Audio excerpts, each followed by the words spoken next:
মাইলস্টোনে বিমান দুর্ঘটনার ঘটনায় নিহত হন ৩২ জন এবং আহত হয়েছেন ১৬৫ জন। এই পরিসংখ্যানের বেশিরভাগই শিশু। দুর্ঘটনায় বিধ্বস্ত হওয়া F-7 বিজিআই বিমানটির পাইলটের আসনে ছিলেন ফ্লাইট লেফটেন্যান্ট তৌকির ইসলাম, যিনি শেষ দিকে ইজেক্ট করে বের হয়ে যান বিমান থেকে। ইজেক্ট করে প্যারাসুটের মাধ্যমে বিমান থেকে বের হওয়ার ঠিক আগ মুহূর্তে কন্ট্রোল রুমের সাথে কি কথা হয়েছিল তৌকিরের। অবশেষে জানা গেল সেই তথ্য। তৌকির সোমবার দুপুর ১টা ৬ মিনিটের সময় টেক অফ করেন কুর্মিটোলায় অবস্থিত পুরাতন এয়ারপোর্ট থেকে। এটি ছিল F-7 বিজিআই বিমানে তৌকিরের প্রথম সোলো ফ্লাইং।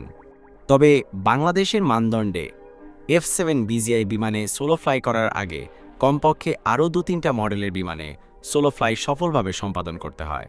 তৌকিরের সেদিনের শেষ মুহূর্তের ফ্লাইংয়ের ঘটনার ব্যাপারে বাংলাদেশ বিমান বাহিনীর সাবেক উপপ্রধান অবসরপ্রাপ্ত এয়ার ভাইস মার্শাল সানাউল হক বেশ কিছু গুরুত্বপূর্ণ তথ্য দিয়েছেন।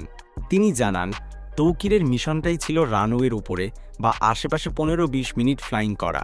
এর আগে সকালে তিনি একটা চেক রাইডে গিয়েছিলেন, তখন সাথে ছিল তার অফিসার কমান্ডিং। মিশন ঠিকঠাক করলে তাকে সোলো ফ্লাইংয়ে অর্থাৎ বিমানটি একাই উড়াতে পাঠানো হয়।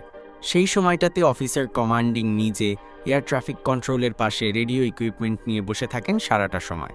তাছাড়া এই ধরনের গুরুত্বপূর্ণ মিশনে অফিসার ইন কমান্ড সারাক্ষণ থাকেন। তারা পুরোটা সময় ধরে কথাও বলতে পারে পাইলটের সাথে। প্রথম সোলো মিশনের রুটটা এমনভাবে প্ল্যান করা হয় যেন অফিসার ইন কমান্ড পুরোটা সময় দেখতে পান তার পাইলটকে বা তার বিমানটিকে। একই সাথে এয়ার ট্রাফিক কন্ট্রোলারও দেখতে পান বিমানটি। বলে রাখা ভালো, ট্রাফিক কন্ট্রোলার এবং কমান্ডিং অফিসার বাইনোকুলার দিয়ে এই ধরনের সোলো ট্রিপ পর্যবেক্ষণ করতে পারেন খুবই নিখুঁতভাবে।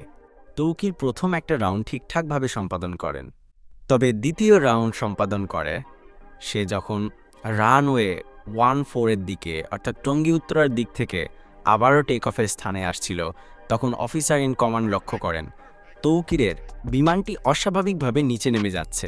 অথচ সেই রাউন্ডেও কিন্তু তৌকিরের ল্যান্ডিং করার কোনো কথা ছিল না। সাধারণত এ ধরনের ফাইটিং বা জঙ্গি বিমান ১৫০০ মিটার উচ্চতা মেনে চলে।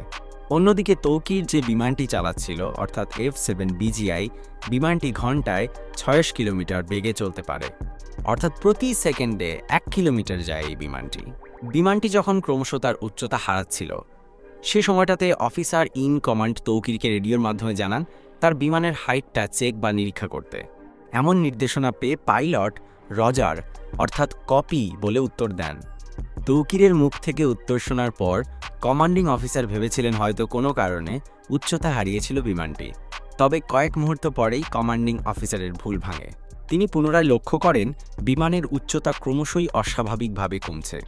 কয়েক সেকেন্ডের মধ্যে বিমানটি এমন এক উচ্চতায় চলে আসে যে অফিসার ইন কমান্ড বলতে বাধ্য হন ইজেক্ট, অর্থাৎ তুমি প্যারাসুট দিয়ে বের হয়ে যাও। এই ইজেক্ট কথাটি দুবার বলা হয়। এরপর থেকে তৌকিরের আর কোনো সাড়া পাওয়া যায়নি।